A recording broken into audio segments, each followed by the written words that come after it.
Иван, привет. Добрый вечер. Рад тебя видеть. Вань, смотри, среди спортсменов-гиревиков на данный момент ты самый сильный спортсмен в стране и в мире, и тебя, как никого, среди других спортсменов можно назвать именно профессиональным спортсменом-гиревиком. И вот именно в связи с этим хотелось бы сегодняшний наш разговор построить именно в ключе разговор о жизни профессионального спортсмена-гиревика. Вот давай начнем с того, что расскажи, как проходит день в твоей жизни, ну а лучше, если они чуть пораньше, то неделя твоей жизни, как вот чем ты занимаешься, какую долю времени ты уделяешь тренировкам, чем еще в жизни занимаешься? Хочу вначале поблагодарить за то, что у меня есть такая возможность высказать свое мнение, ответить на твои прекрасные вопросы. Мне это очень приятно. Хороший вопрос. Этот вопрос часто я слышу. И чем больше я занимаюсь профессионально гиревым спортом, тем больше я прихожу к такому выводу, что жизнь только на спорте, конечно же, не заканчивается. И я стремлюсь к тому, чтобы все в моей жизни было в гармонии. Это и отношения с друзьями, это и личная жизнь, естественно, спорт, как ни крути, с родными, с семьей, также как правильно переключаться от тренировок, отдыхать, время уделять службе, так как я еще являюсь офицером. Поэтому здесь все в неком балансе у меня. Я к этому пришел. Раньше у меня чисто было все спорт, и я даже личное время свободное уделял только мыслями даже о спорте. Но здесь я понял, что это меня тормозит, мои результаты тормозит, мою психологию перенагружает, поэтому я научился переключаться. И теперь мой день выглядит следующим образом. Я просыпаюсь, первое, что я делаю, это полчаса вообще телефон не беру в руки, я читаю. Сейчас мне нравится читать психологию, различную, спортивную, вообще по жизни, отношений, психологию людей, вообще, в принципе, чтобы больше людей понимать и общаться, как правильно выстраивать отношения с ними. Дальше я уже открываю телефон, проверяю там почту, быстро отвечаю там и онлайн ученикам, какие вопросы накопились. Дальше я ем и еду на тренировку, занимаюсь. Это если идеальные рассматривать условия, когда я в отпуске, либо освобожден от службы. Я тренируюсь, эта тренировка где-то часа 3-3,5 занимает, ну, в общем, до обеда. Потом обедаю, после этого, как правило, в идеале полчасика, если есть возможность, подремать, потому что ты очень жестко потренировался, набрал огромный объем, да, поел, и меня сразу отрубает в этот момент. И после этого я как проснусь, подремлю, я чувствую, как я заново родился, наступил новый день как будто. И в этот момент я уже какими-то бытовыми своими делами занимаюсь, если что мне нужно решить, потому что я также обустраиваю свой быт, свою жизнь, с родными там повидаться. Ну, в общем, либо какие-то восстановительные процедуры, я еду на массаж, либо к мануальному терапевту. В общем, такие. Вечером у меня, естественно, ужин, и после него я люблю бегать, я люблю, вот в Питере есть парк Сосновка, час там бегаю. Это для меня как и медитация одновременно, и такая, как вечерняя прогулка. Я даже не рассматриваю это как за тренировку, если честно. Я бегаю спокойно, где-то километров 8 за час. Очень часто люди удивляются, что так медленно. Но я, конечно, могу бежать и быстрее, но основное мое направление – это гиревой спорт, а не легкая атлетика. Поэтому я рассматриваю бег как средство восстановления, медитации и разгрузки вообще своей нервной системы, как выведение из организма шлаков, токсинов, и подышать на свежем воздухе. И после бега я чувствую, так же, как и после первой тренировки, полное удовлетворение. И, надышавшись свежим воздухом, готовлюсь ко сну. Тоже обычно я либо позвоню родным, так как они у меня живут в семье матери, либо двум сестрам младшим, в Ковров. И почитаю и ложусь спать. Вот такой мой день выглядит. Ну, дальше уже все от ситуации зависит. Бывает, конечно, форс-мажоры, вот, связанные там, со службой, еще какими-то моими обязанностями, общественной жизнью. Не всегда, часто у меня получается вот прям вот как часы вот так вот тренироваться, вот, соблюдать этот график. Очень часто бывает меня вот так вот среди дня, либо с самого утра я знаю, мне нужно туда-туда-то ехать, и от этого мне не деться, если мои обязанности либо служебные, либо общественного там характера. И вот, бывает довольно, даже, ну, не скажу часто, но бывает, что я в зал вечером только попадаю, там, после 7 даже. Так что, ну, вот так вот оно. А какие-то развлечения, хобби присутствуют в твоей жизни? Да, я очень люблю английским заниматься. Это сейчас полезно, да. Это полезно прям. И, да, я свой мозг нагружаю, я люблю не только физически себя нагружать, но и умственно. Я чувствую, как у меня голова работает, и это тоже некого рода удовлетворение, только другие ощущения, не как после тренировки. Люблю вот заниматься медийной деятельностью, там, в Ютубе, что-нибудь подумать, какой-нибудь проект, что-нибудь еще поснимать такое интересное, либо для Инстаграма. Хобби, что еще? Почитать и просто жить. Люблю жить, просто ходить. Вот ты говоришь, любишь читать. Читаешь ты в основном, вот, ну, ты назвал психологию, ну, что-то еще, что-то, какую-то художественную литературу? Ну, здесь я читал из последнего, что вспомнить, «Атлант расправил плечи», если, может, кто знает, трехтомник, такой, интересная книга, она рекомендуется, второй вообще после Библии, даже в аннотации пишется к этой книге, ее прочитать. Там раскрываются различные вопросы и смысла жизни, и любви, и семейных ценностей. В общем, это так красиво преподнесено. «Мастер и Маргарита» недавно прочитал. Вспомнил, что в школе что-то стал читать, было, честно, лень. Тут такой, так, надо прочитать. Ну, тогда еще как-то не воспринимал. Тяжело было. А сейчас я понял это произведение. Вот. Ну, а вот про соцсети еще ты сам заикнулся, ведешь YouTube-канал, Instagram, в Инстаграме у тебя активность, ты очень активен, и вот, ну вот, это у тебя какую-то ты цель преследуешь, или это просто как такой модный современный тренд, что все ведут вроде, и я тоже? Нет, я ни в коем случае, я всегда делаю, если делаю, что делаю, то делаю осознанно, не ведусь там вот как все. Когда я слышу вообще слово «как все», я принципиально начинаю делать вот все в обратном направлении. То есть вот дикие танцы в сторис — это осознанные? Дикие танцы в сторис — это осознанное привлечение внимания, потому что, скажу, чтобы привлечь внимание, дальше уже человек смотрит, ага, что, он это там гири поднимает, и там уже бывают посты, где я что-то умное скажу. Не только. В общем, это как средство привлечения внимания. Я рассматриваю. Это не так, что у меня там крышу снесло, и я пошел. Ну, то есть внимание к тебе или к гиревому спорту? Внимание к гиревому спорту. Если посмотреть на мой аккаунт, то человек, который, будучи меня не знает, со мной не общавшись, он будет думать, что я там заядлый вот спортсмен, гиревик, и все, в моей жизни, в моей голове только гири сплошная вместо мозга, и больше ничего нет. При общении, конечно, с людьми они в приятном шоке потом пребывают, что, оказывается, все не так, как оно кажется.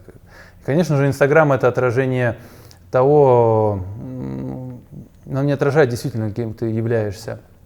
Поэтому, да, здесь я больше работаю над популяризацией гиревого спорта. Я прям горю этим, желаю.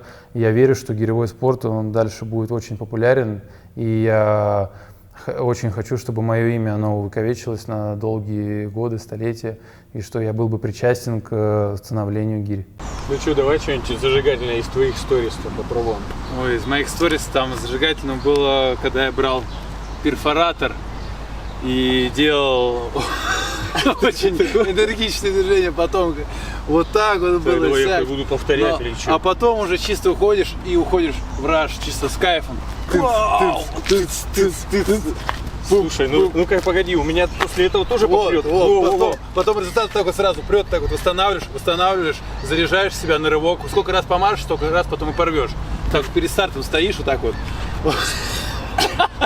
настраиваешь. Ну, у меня правильно получается? Я той рукой-то делаю. Ну вот, энергичнее, вот, от души, чтобы от души шло, вот, и пошло, и пошла жара, вот, и пошло, вот, да. должен быть. Потом в конце грязь.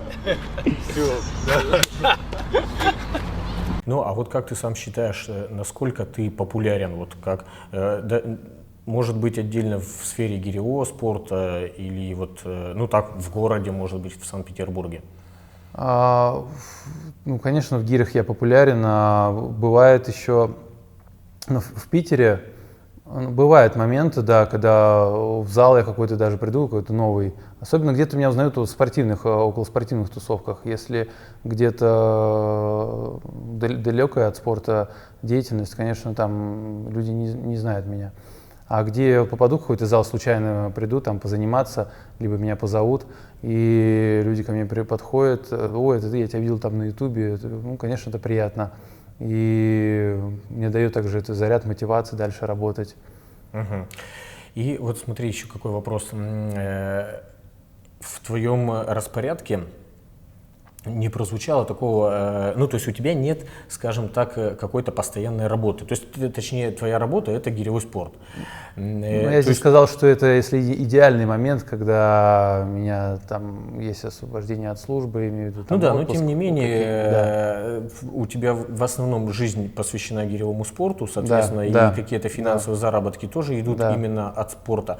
А вот вопрос такой, вот многие спортсмены у нас, они все-таки имеют постоянное место работы. И, ну, например, он отработал на заводе 8 часов в день, и потом идет на тренировку. И вот насколько, вот как ты сам считаешь, насколько изменятся результаты, если, ну, например, тратить какое-то время, ну, на какие-то отвлеченные занятия, ну, на работу, например? Это если вот у меня, если, допустим, была такая ситуация. Ну да, или у тебя, или наоборот, может быть, тем ребятам, которые сейчас работают, и вот у них убрать вот эту вот лишнюю нагрузку, и как взлетят ли у них, или у тебя, например, просядут ли? Конечно, одно дело, если человек, потренировавшись, он имеет возможность отдохнуть, восстановиться и морально, и физически, и другое дело, когда ему надо идти там за станок или куда там работать.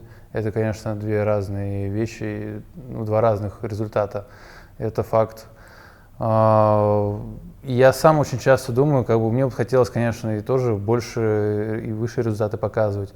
Но я вот ты сказал, что я прям вот профессиональный. Да, я в сравнении с другими у меня лучшие условия. И эти условия я сам так выстроил в процессе нелегкой борьбы, скажем так, я их выбивал. У меня изначально не было таких условий. Но я также понимаю, что есть куда улучшать эти условия. И, конечно же, есть результат, который могут быть показан. Поэтому, конечно, это очень влияет, это зависит. Я сам, когда у меня бывает такой напряженный день, везде, и только в зал попаду в 7 либо в 8 вечера, бывает даже там в 9. И я так, конечно же, выкладываюсь, я отрабатываю, но прихожу, конечно, поздно, там, в полночь, в час. И, естественно, это две разные вещи. В этот момент я понимаю этих людей. Конечно же, в этой ситуации нужна поддержка и семьи, когда она будет, это как-то, конечно же, облегчит ситуацию, если это будет там понимающая жена. Человек вообще такой по натуре своей, если у него есть желание и мотивация, на самом деле даже вот эта работа, она не будет помехой, он будет находить такие возможности реально, если он реально хочет, он что-нибудь придумает, как на работе где-то полегче поработать, что-нибудь такое. Ну, да. Это вопрос желания. Я вот это не просто так вот сейчас красиво говорю, я сам через это прошел, у меня было в начале 10 минут вечером там, личного времени, чтобы поподнимать гири. Весь там взмыленный, идешь потом на вечернее построение, песни там поешь. И вот потихонечку выбиваешь каждую минуту, радуешься каждому мгновению, выстраиваешь дальше отношения с людьми, чтобы вот свести все к этим занятиям. Ну да, у нас в принципе огромное количество спортсменов, которые тренируются после работы, в том числе военнослужащие, довольно многие, они тренируются вечерами. Но по итогу, как бы подытожив вот эту мысль, все-таки ну, разница в спортивном результате, она Разница ощутима, есть, да, она ощутима, есть. Но есть поправка, да, что человек, он отличается тем вообще, что он из минусов может сделать большие плюсы. Это также может быть для кого-то сыграть большую мотивацию, он так выстрелит. Поэтому однозначно тут всех под одну гребенку нельзя брать. Кто-то может быть так настолько, вот он сам по себе по характеру, что он такой разозлится, да и я там, блин, пошу туда-сюда, и потом он это вот в себе, вот это пламя разожжет настолько, что он так выстрелит. Так что от человека очень много тоже зависит, от его характера. В своих соцсетях ты часто говоришь про мотивацию, про достижение целей. Вот хотелось бы услышать от тебя, ставишь ли ты себе какие-то цели, планируешь ли ты жизненные периоды и ну, каким-то образом как-то разбиваешь ли ну, жизнь поэтапно с достижением каких-то поставленных задач? Да, я планирую свою жизнь и каждый этап своей жизни. И это у меня, слава богу, получается. Я планировал выполнить там кандидат в мастера спорта, мастер спорта международного класса в определенные периоды, и у меня это получалось. Бывали там плюс-минус какие-то погрешности в пару месяцев, но у меня я это смог достичь. И для себя подчеркнул, что если действительно я задамся какой-то целью и буду отдаваться на все там 100-200%, то, конечно же, жизнь так начинает складываться, встречаются люди, обстоятельства, что ты именно можешь это достичь в тот период, который ты себе поставил. И сейчас, конечно же, я разграничиваю свою жизнь в том плане, что я понимаю, что я не вечный, и у меня есть определенное сейчас вот время, чтобы показывать результаты, радовать своим выступлением. И надеюсь и верю, что я буду прогрессировать еще и в самые мои лучшие результаты только впереди. Но я также понимаю, что я, как повторюсь, что я не вечный, и я уже думаю сейчас о том, что будет дальше, чем я буду заниматься.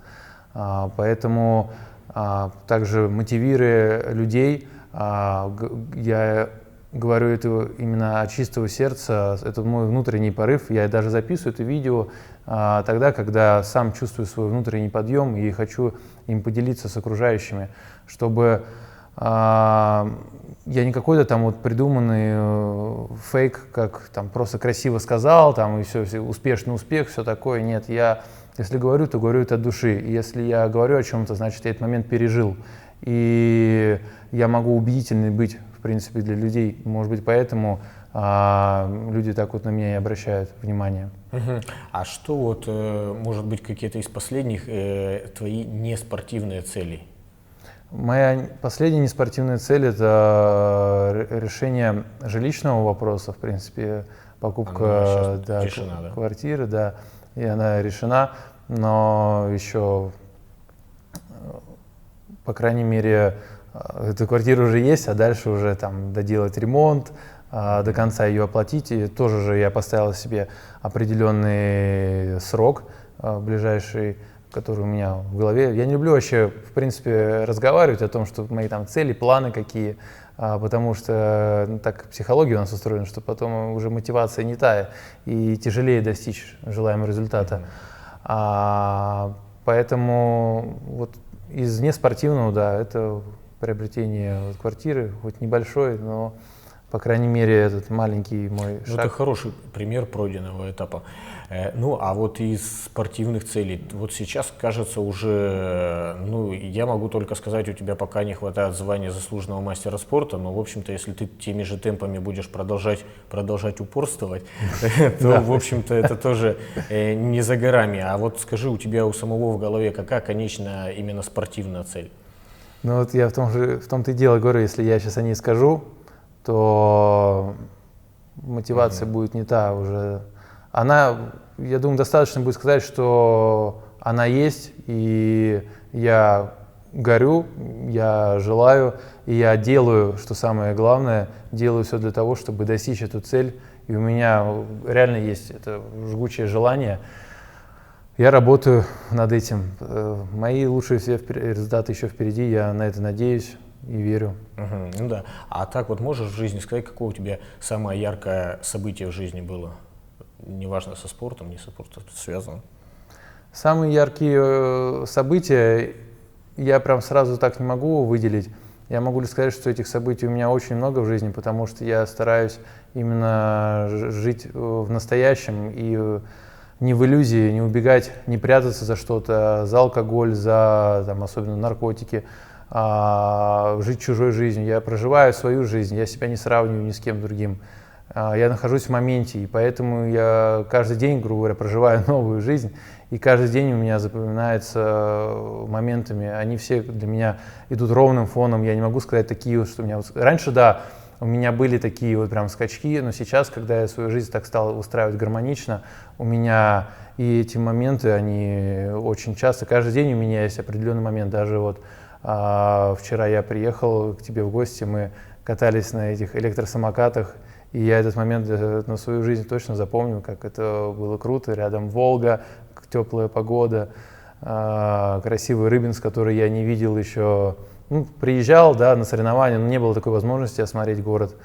Поэтому самые лучшие моменты вообще, вот, за которые не нужно платить грандиозных денег, они чисто настоящие, которые нельзя купить. Вот те моменты, вот эти моменты жизненные очень сильно ценю. Ну, Рыбинску тоже очень приятно засесть у тебя в памяти будет. Спасибо. Ну, давай перейдем все-таки поближе к спорту, к тренировкам. Вот ты тренируешься в фитнес-клубе, основная часть тренировок у тебя проходит в фитнес-клубе. Ну, на самом деле, это тоже для гиревого спорта, это, наверное, для многих спортсменов, может даже для целых многих регионов, это прям такая диковинка, потому что, ну, наверное, все согласятся, что гиревые залы, они, ну, такие в основном прожженные, олдскульные залы, да. Вот, ну, расскажи, как это вообще, как обустроена тренировка гиревика в фитнес-клубе? Ведь рядом, я так понимаю, ходят именно те, кто пришли фитнесом заниматься, и им там до твоей 10-минутки очень далеко, и как это все происходит? Конечно, поначалу это жутко было дискомфортно, потому что я сам привык тренироваться в этих олдскульных залах, когда ты весь там в магнезии, с тебя течет, ты орешь там в зале. А потом пришел в этот фитнес-клуб, там все такие ходят, люди даже не потеют, когда тренируются, все такие на пафосе. И я там с гирями хожу, в магнезе кричу, ору. Мне поначалу немножко стеснялся, а потом мне стало уже пофиг, мне нужен результат. И там уже абстрагировать. Тоже как своего рода такая психологическая тренировка, потому что ты реально находишься не в том окружении, чтобы можешь начать думать, там, а что бы мне подумать окружающие, там все вот тоже положительный такой в этот момент. Так, конечно же, я стараюсь, да, так же, как в олдскульном зале тренироваться. Мои тренировки нисколько не поменялись. Если надо, даже кого-то из зала попрошу, там, чтобы мне посчитали. Конечно же, я хожу, и люди такие, ну, глаза у них по 5 копеек, такие, что здесь вообще происходит, особенно кто уже там только в зал этот пришел, там какие-нибудь подснежники. И они там, ну, обсуждаются, общаются и тоже узнают, в принципе, про гиревой спорт, что это такое. А так, конечно, реально условия очень хорошие, кондиционирование, большое просторное помещение, сауна, бассейн есть, все тренажеры, кардиотренажеры, функциональные зоны. Гири-то все есть. Гири, конечно, в гире не было, я бы туда не поехал даже. Гири все есть. Вот. Поэтому это только положительный момент, и за этим, конечно, будущее гиревого спорта. Мне в сравнении, если, конечно, познать, да, все мы привыкли в олдскульных, но нужно выбираться из подвалов уже в свет, как говорится. Бы, да, уже потихоньку пора. И так и люди будут узнавать. И я даже там в зале есть у меня один темнокожий товарищ, с ним сдружился, Блейз зовут. И вот он тоже прям горит желанием тренироваться. И я там с ним оп, гирьки поподнимали. Ну, люди подходят, люди интересуются, и это только положительно сказывается на гиревом спорте, да. А много еще гиревиков из вашей команды тренируются вот, ну, с тобой в фитнес-клубе? Достаточно, да. Ну, со мной прямо в фитнес-клубе еще из сборной человека 3, наверное, тренируется, да. Джон в этом же клубе тренируется. Бенидзе, это да, Джонни Бенидзе, да. Ну, то есть, в принципе, эта практика более-менее нормальна, да? Ну, уже, да, такая практика налаживается, почему бы и нет, как говорится. Не, нормально, люди уже переходят к этому, если есть лучшие условия и возможности, в принципе, даже по деньгам. Я не сказал бы, что это очень дорого выходит. Я даже, кстати, впервые стал платить за этот фитнес-клуб, раньше не платил за залы. Но я понял, что это стоит тех денег, того комплекса услуг, что там есть, даже полотенца выдают.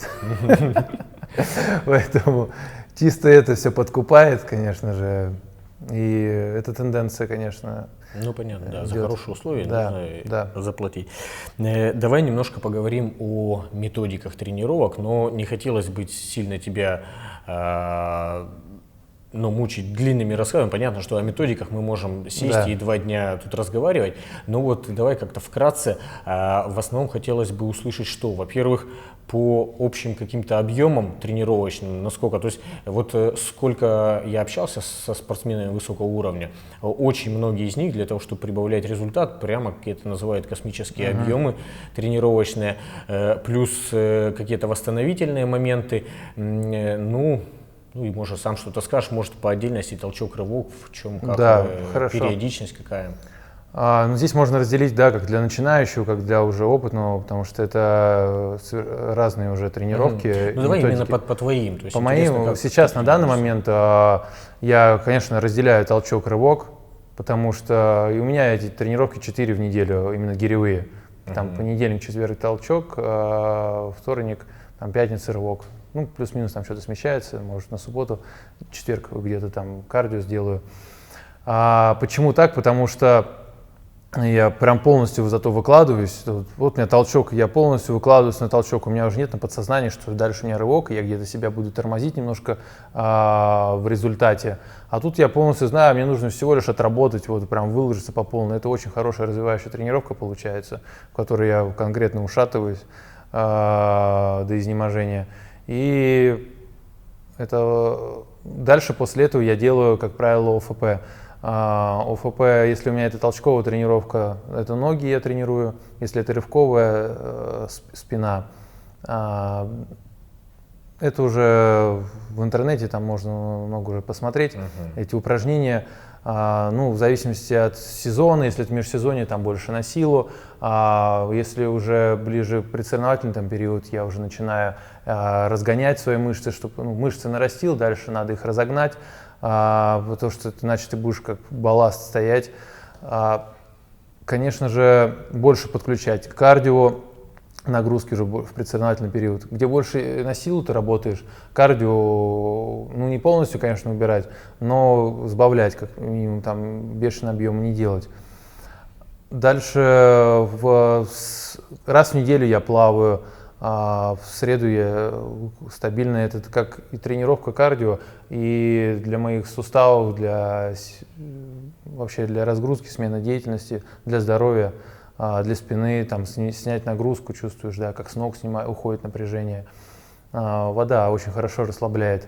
И в этот день я прям очень много времени уделяю растяжке после бассейна, там где-то час-полтора. Касаемо растяжки, вообще после каждой тренировки растягиваюсь 15-20 минут. С кем не общаюсь, даже с профессиональными спортсменами, все это знают, понимают, но не делают. Не вижу. Это профилактика травматизма, это скорейшее выздоровление, это эластичность твоя, свобода движений, поэтому вот рекомендую всем после каждой тренировки 15-20 минут в день растягиваться. Один день выходной, воскресенье, хотя иногда хочется идти потренироваться, но я прям специально живу обычной человеческой жизнью в этот день. Да.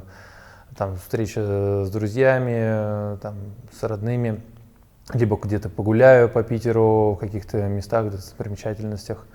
В общем, сменяю точно мозг от спорта, прям вот специально, потому что так обманчиво, вроде бы хочется себя нагрузить, но если да, иногда в воскресенье я себе это позволял, ехал опять в зал, но потом уже следующую неделю меня уже начинало немножко подташнивать от зала.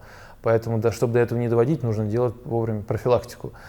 Дальше по поводу Бега достаточно, если много перебегивать тоже не надо. Где-то 3-4 раза в неделю достаточно по часу бегать спокойно. Ну, это тоже немало, по часу.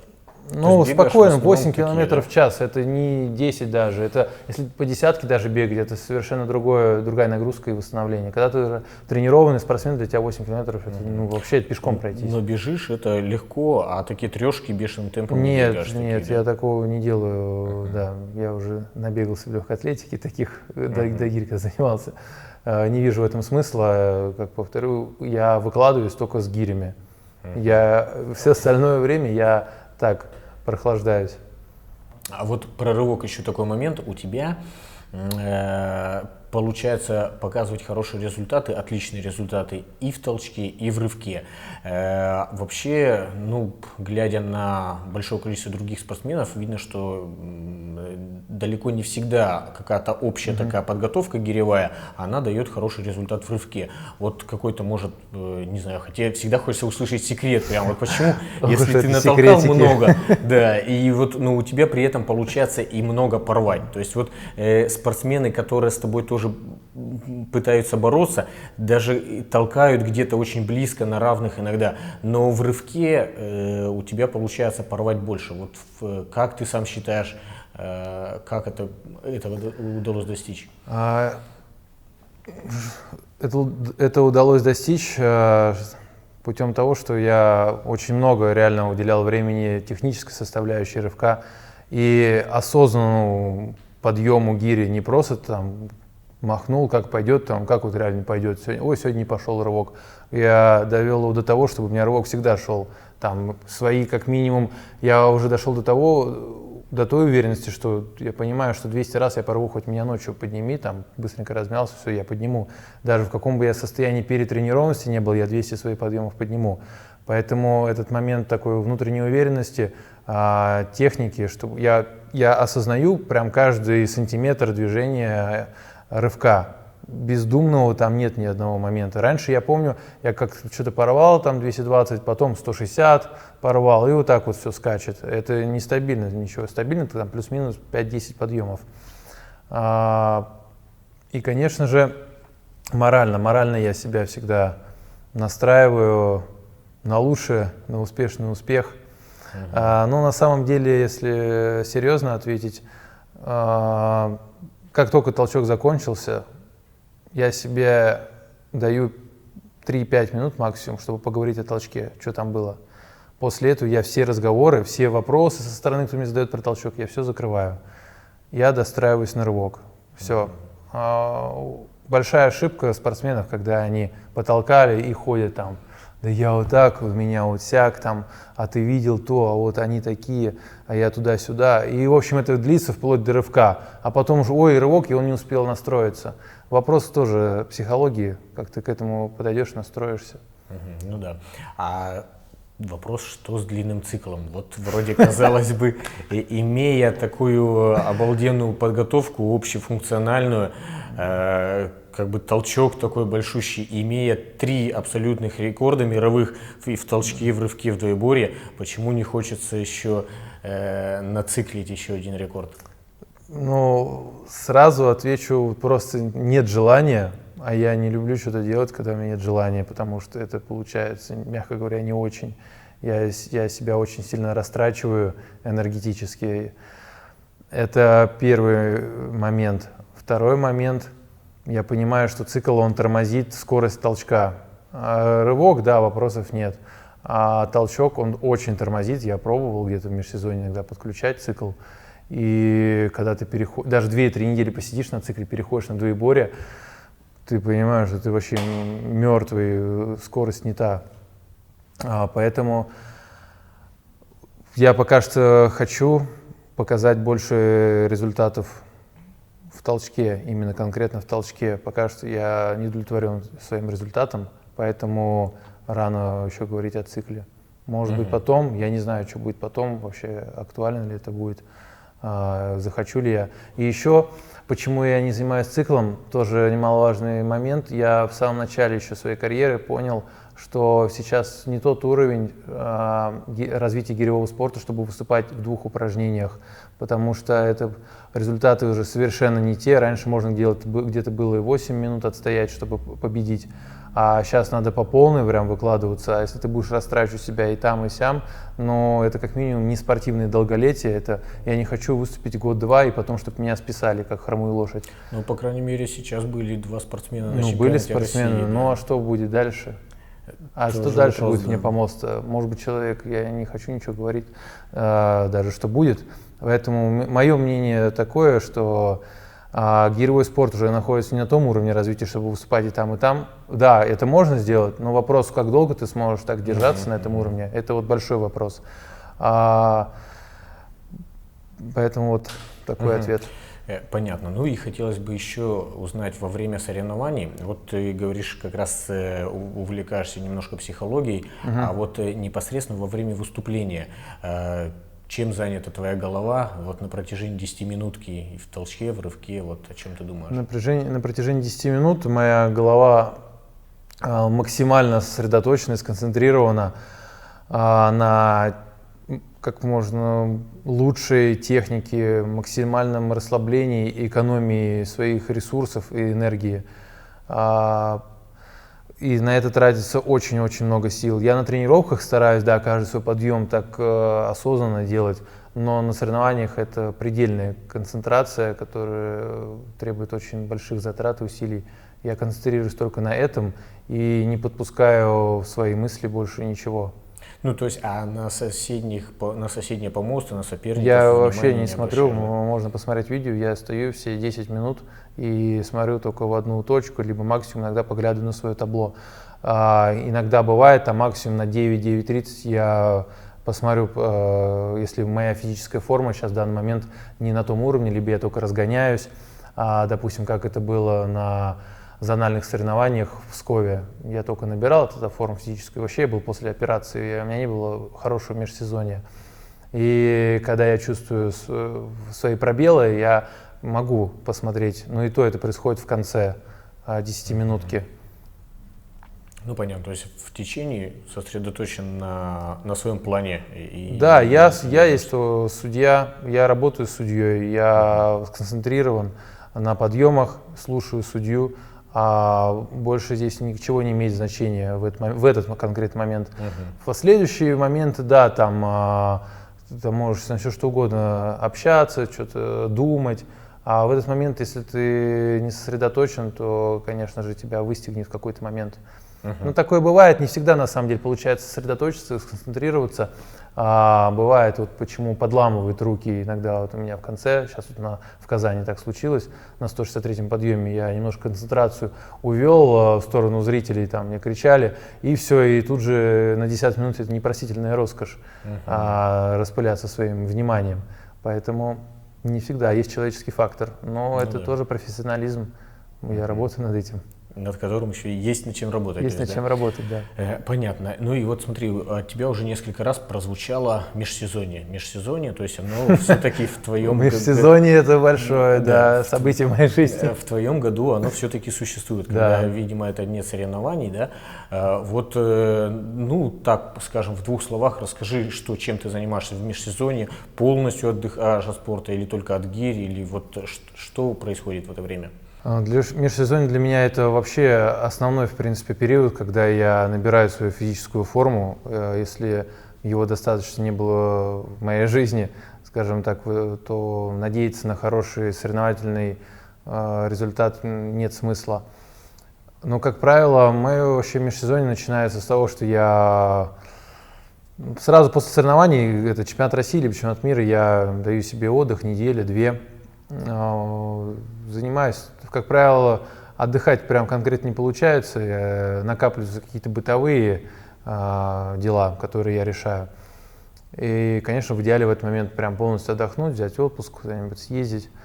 Дальше, после этого я начинаю где-то недельки 3, если позволяет даже месяц, даже гири в руки не беру. Чисто занимаюсь в тренажерном зале, набираю физическую форму, силовую имею в виду. Закачиваюсь, укрепляю особенно те места, которые у меня, чувствую, отстают. Там раньше у меня руки отставали, спина вообще была никакая, нулевая. У меня были только ноги. Это генетически, у меня всегда были ноги в любом состоянии. После этого я начинаю уже потихонечку разгоняться, с легких гирь подключаю, кардио побольше. И уже это где-то месяца за 3-3,5 до старта я начинаю работать. Потому что уже по опыту, если я за 4 месяца начну работать с гирями, я уже подустаю, уже остается там 3 недели до старта, у меня нет желания поднимать гири. Приходится себя как-то искусственно заводить, разжигать пламя. То есть межсезонье это такой важный именно Важный, тренировочный период. очень важный тренировочный период, да. И это еще ответ на вопрос в том, что вот не брать на себя много стартов. Да, там хочется повыпендриваться, какие-то первенства в докачке взять, но вот эти амбиции нужно в себе убрать, мягко говоря, и выделить для себя, какие старты реально для тебя важны и имеют смысл в твоей карьере. А сколько в году стартов у тебя получается? Ну, получается где-то 5 стартов примерно, да. Но это и то много на самом деле. По-хорошему старта 3 было. Ты на всех стараешься выкладываться? Да, и там, конечно же, какая у меня все равно сейчас форма не была бы, я стараюсь по максимуму выкладываться. Ну, конечно же, тем и хороши старты перед главными, там, допустим, отбор на Россию. Мне нравится, что я немножко могу пристреляться, посмотреть, какой я сейчас работаю. Там, конечно, я далеко не физически лучшей своей форме, и у меня еще есть время исправить ошибки. Где-то все равно бывает, что-то забывается, какие-то мелочи. Ты потом опять все это анализируешь, вспоминаешь, проговариваешь внутри себя, опять делаешь эти успешные действия для достижения успеха. И таким макаром работаю. Так, ну и давай поговорим о тренере. Сейчас кто тебя тренирует? Сейчас тренирует меня... Тренирует. Хороший вопрос. Ну, хотелось бы именно того тренера, кто планирует твой тренировочный процесс. Ну, вообще я так скажу, что в основном планирую его я сам, потому что я уже... И очень часто я, кстати, слышу от топовых спортсменов именно других видов спорта, индивидуальных, когда спортсмен уже реально сам себя чувствует, понимает, и когда он реально думал головой до этого, когда при работе с тренером, что он ему пишет, как он ему пишет. И здесь я уже больше прислушиваюсь к своему организму, что он хочет. Конечно же, есть моменты, в которых я не уверен, ввиду уже когда приближение старта, особенно когда психология немножко по-другому начинает работать, и я понимаю, что здесь мне нужен реальный взгляд со стороны.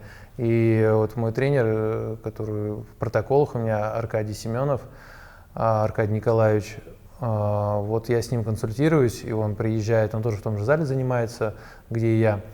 И, конечно, это помогает и снимает с меня реально психологическую нагрузку. Конечно же, я бы хотел вообще, чтобы прям вот каждую тренировку со мной стоял тренер и занимался, ну так далеко не всегда получается. Я понимаю, что и у Аркадия Николаевича большая нагрузка общественная, поэтому, когда есть возможность, я в этой тренировке особенно хорошо отрабатываю. И либо для успокоения души, либо так вот мы с ним консультируемся, и, конечно же, это мне помогает. Бывает даже, тренируешься и какой-то реально технический момент упускаешь из виду, а вот человек даже увидит со стороны и подскажет. Я всегда прислушиваюсь, даже ставлю под сомнение свои даже устоявшиеся качества и технику. Даже какой-нибудь, может быть, даже КМС уровня человека мне подойдет, что-то скажет, а я всегда прислушаюсь к нему, я не скажу, что ты кто такой, иди отсюда. Нет, я всегда нахожусь в сознании ученика, потому что я хочу поднимать свой результат. А может быть, этот человек со свежей головой и с новым взглядом реально откроет какой-то такой момент, который поднимет мой результат. И такие ситуации случались, я скажу. Ну, а вот вообще, на самом деле, то, что спортсмены высокого уровня у нас вот среди гиревиков тренируются, ну, скажем так, в большей степени самостоятельно, это вот я не первый раз уже слышу, но как раз вот хотелось бы услышать все-таки, ну, либо хотелось бы услышать, что ну да, это нормально, и тогда вот с какого момента можно так себя чувствовать, что вот я вот такой состоявшийся спортсмен, могу тренироваться без тренера. Ну, либо все-таки хотелось бы услышать об неком, ну что, мысль о том, что нет, тренер все-таки должен присутствовать, тот, который будет и планировать тренировки, и, ну, возможно, чуть ли не в целом следить за за жизнью спортсмена. Да, тренер должен все-таки присутствовать в жизни спортсмена, да, любого вообще абсолютно уровня, но здесь реально должна некая судьба, что ли, свести, чтобы этот тренер также, его голова, вы были на одной волне, ваше сознание, ваш мозг, направление, чтобы вы двигались к одной единой цели, мысли. И ну, это как вообще, в принципе, отношения там с супругой, да, чтобы вот у вас одни там взгляды, меньше конфликтов. Вот здесь то же самое, это же тоже людские отношения, человеческие. Поэтому, да, если вот спортсмен имеет определенные качества характера, и, конечно же, здесь искусство тренера заключается в том, чтобы быть немножко, да, со стороны уметь на все это взглянуть, посмотреть. И очень часто, почему мне не нравится работать с одним тренером, потому что один тренер, он тебе выдаст свои знания, но если этот тренер сам не находится в стадии развития своих тоже тренерских качеств, тогда ты застрянешь на одном результате, так и будешь стоять. А если этот тренер, да, находится в стадии тоже своего совершенствования своих тренерских качеств, тогда и с этим человеком тоже интересно работать, если ты также хочешь стремиться вверх. А если ты хочешь оставаться на месте, то окей, если тебя все устраивает, вместе работайте. Ну и, возможно, какой-то разносторонний взгляд, да, на подход. Да, я очень приветствую нестандартные вещи всякие, что-то новое, чтобы мой организм был в стрессе таком, потому что стресс он нас подвигает и развивает физически, я имею в виду стресс. Где-то, может, даже психологически имеет место быть, что-то новое попробовать. Я люблю рисковать в такие моменты. И, ну, я чувствую на уровне своих ощущений, что этот риск он будет оправдан. Так, вот прямо в тему сейчас, раз тебе нравится стресс, следующий стрессовый вопрос. Ну, не то, что мне нравится, я умею работать в этом и получать удовольствие. Я научился получать удовольствие от стресса, потому что если так не относиться к этому, то тяжело жить. Смотри, хочу поговорить с тобой на твою антидопинговую историю. В 2019 году тебя не допустили к чемпионату России в связи с подозрением на нарушение антидопинговых правил. Тогда на тот момент публично об этом не объявили, народ не понимал, но ты сам выложил видео, объяснил всем, в чем причина, что и как. Вот, ну и расскажи, чем эта вся история закончилась, что в итоге?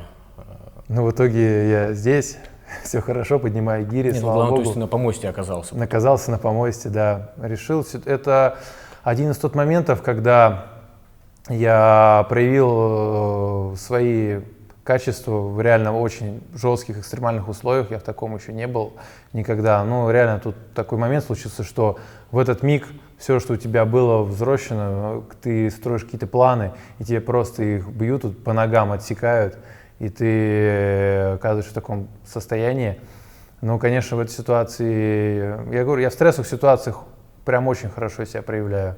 Я умею эти минусы в громадные плюсы переработать. И это отличает тоже человека-чемпиона от обычного аутсайдера, да. Поэтому здесь я взял ситуацию в свои руки. Я понимал, что это ни от кого не зависит решение этого вопроса, только зависит все от меня, как и вообще во всем. Но здесь прям это остро было. Я просто пошел лицом к лицу к этой ситуации, стал ее решать по-мужски. Я делал все поэтапно, я выходил в большом стрессе, но я продолжал все равно тренироваться и верить, что эта ситуация разрешится, потому что я был убежден в своей правоте и чистоте. Поэтому я все сделал согласно кодексу, я написал вскрытие ПробБ в личном присутствии. Дальше пришел ответ, что ее нет в лаборатории. Согласно правилам, если ПробБ нет, ну и я написал о ее вскрытии, тогда все вопросы решаются, да, в мою сторону. И все. Дальше после этого, конечно же, и до сих пор я на каждых стартах крупных меня тестируют. И после этого я доказал, я сбил же свои рекорды в том году на чемпионате мира в Санкт-Петербурге. Да, толчки не получилось, но около того было 174 подъема. Рывок зато 230, общая сумма 289 повторений. Потом через 3 недели я толкнул уже 175 повторений на Кубке Санкт-Петербурга. Да. Рывок 225, ну, на Кубке России, на Кубке России да, в Санкт-Петербурге. Так что это о многом говорит и о моей чистоте.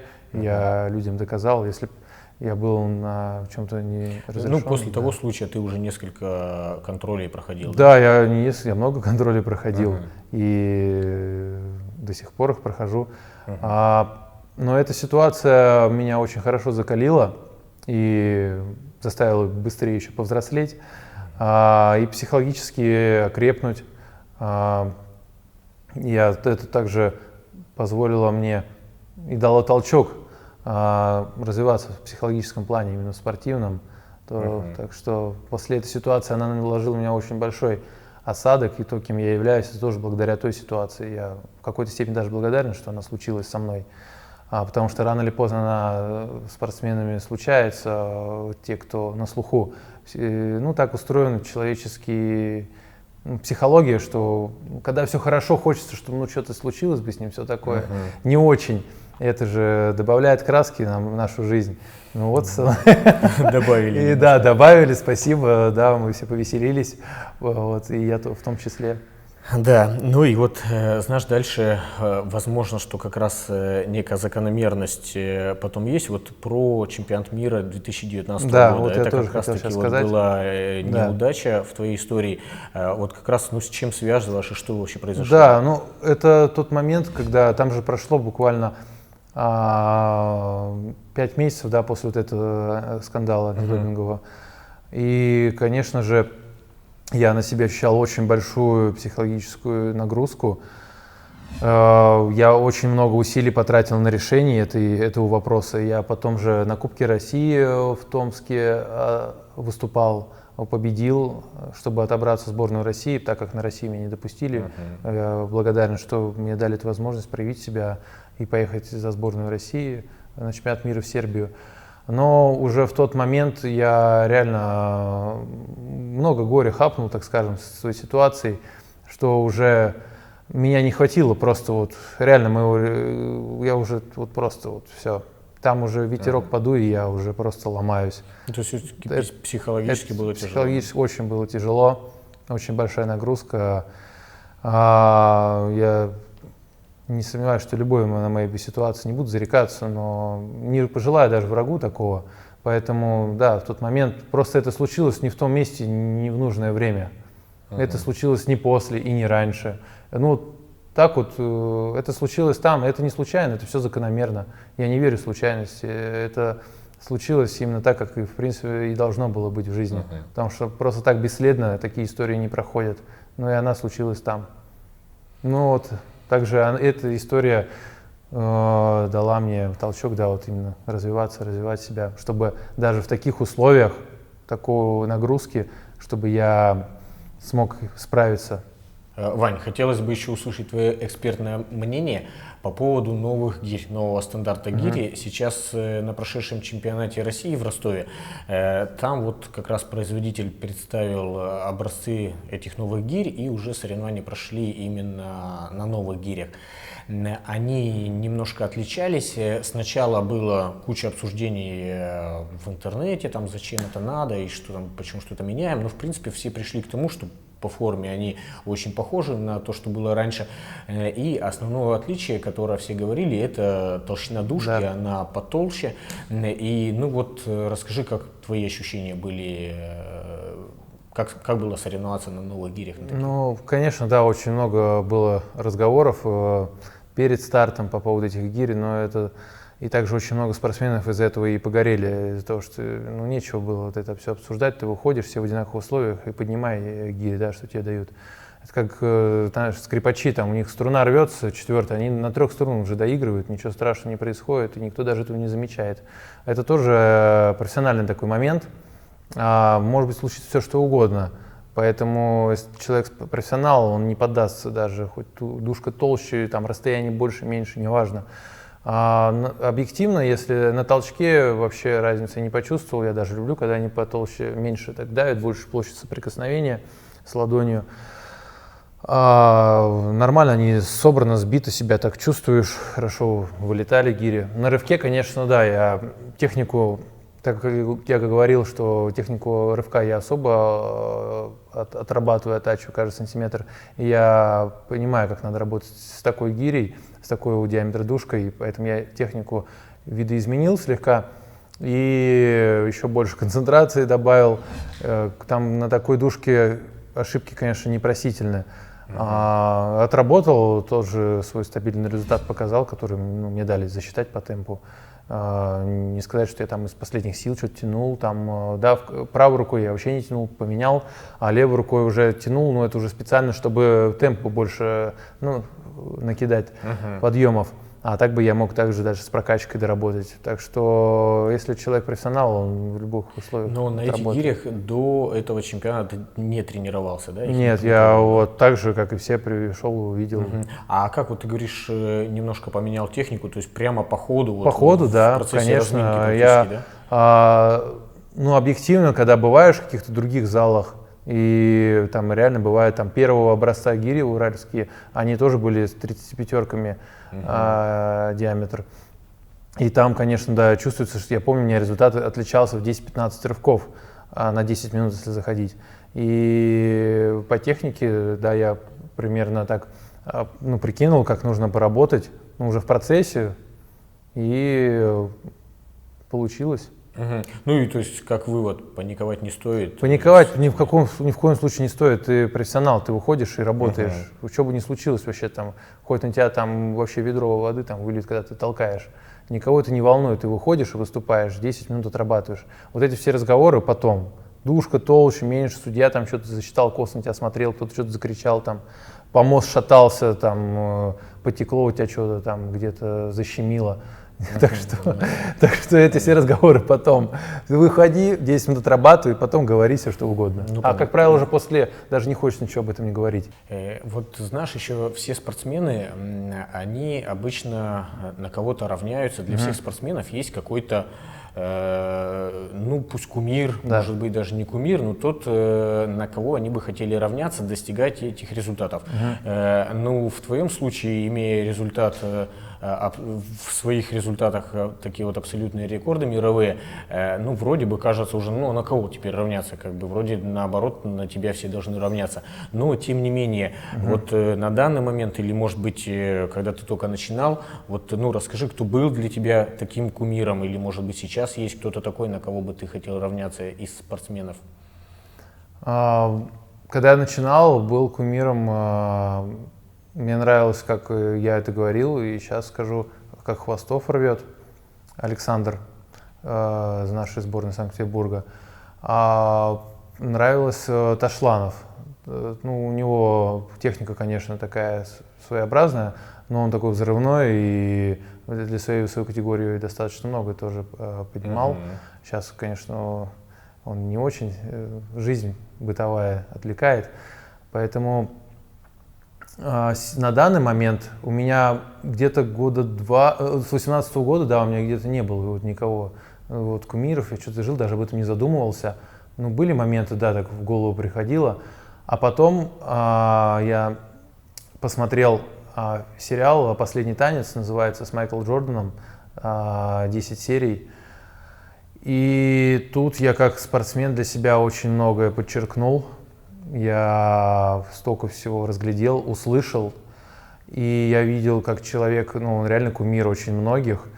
И, ну, вообще во всем мире человек известен, самый известный человек в свое время, когда он особенно был. И как спортсмен я для себя очень много подчеркнул. Да, есть моменты, которыми я не согласен, там, в плане личной жизни. А как спортсмен, да, вот этот человек, на тот, на кого я ориентируюсь. И это придало мне сил, многих сил, и я сейчас на данный момент ориентируюсь на него. Ну, а все-таки вот тогда из гиревиков, ну, назови пару-тройку человек, вот, которые, ну, скажем так, на которых стоит смотреть как прямо вот на спортивную элиту гиревого спорта. Ну вот Александр Хвостов, потому что ему еще даже уже 39 лет, и он достаточно хорошие результаты показывает, и молодо, свежо выглядит. А Джонни, конечно, Бенидзе, вопросов вообще никаких нет. Здесь комментарии излишни. По поводу, конечно, Иры Мартынова. Она молодец, вообще стольких дисциплин закрывает и достаточно уже долго выступает. Она вообще... Несмотря на юный возраст. Несмотря на юный возраст, да, она молодец. А так, больше навскидку... Балабанов Сергей, да, в цикле очень... Да. Как раз был И бенефис Сергея Кулаков Балабанова. Иван, да, вот. Ага. Вот мне тоже симпатичны эти товарищи, братья по цеху. Да-да-да. Вот, это так вот, что да, вот первый в голову приходит, я могу об этом сказать.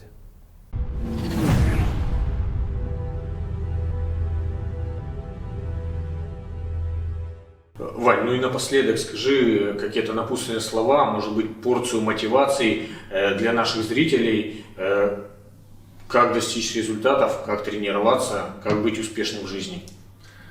Ну, конечно, друзья, я желаю, чтобы каждый был на своем месте, чтобы он находился и открыл для себя свою нужную дверь. Находиться именно в настоящем моменте, не в прошлом и не в будущем, не жить в какой-то иллюзии, а уметь честно смотреть правде в глаза. Она бывает неприятной и горькой, но нужно иметь достаточную смелость, мудрость и мужество. Я желаю, чтобы в каждом этого было достаточно. Наберитесь терпения, делайте все постепенно, маленькими шагами, но это приведет вас к огромному успеху. По сути, все просто. Все знают, но мало кто этого делает, а вы будьте теми, кто это делает. И, как сказал Марк Твен, работайте, будто вам за это не будут платить, любите, будто никто вам никогда не делал больно, танцуйте, будто вас никто не видит, пойте, будто вас никто не слышит. Друзья, я желаю, чтобы вы проживали именно свою жизнь, а не чью-то чужую. И тогда вы будете обладать чистой энергией, которая будет вас воодушевлять, вы будете на постоянном подъеме, и все задуманное обязательно воплотится. Живите, любите, верьте и, конечно же, продолжайте упорствовать. Вань, спасибо большое за разговор, рад был видеть. Да, все на связи.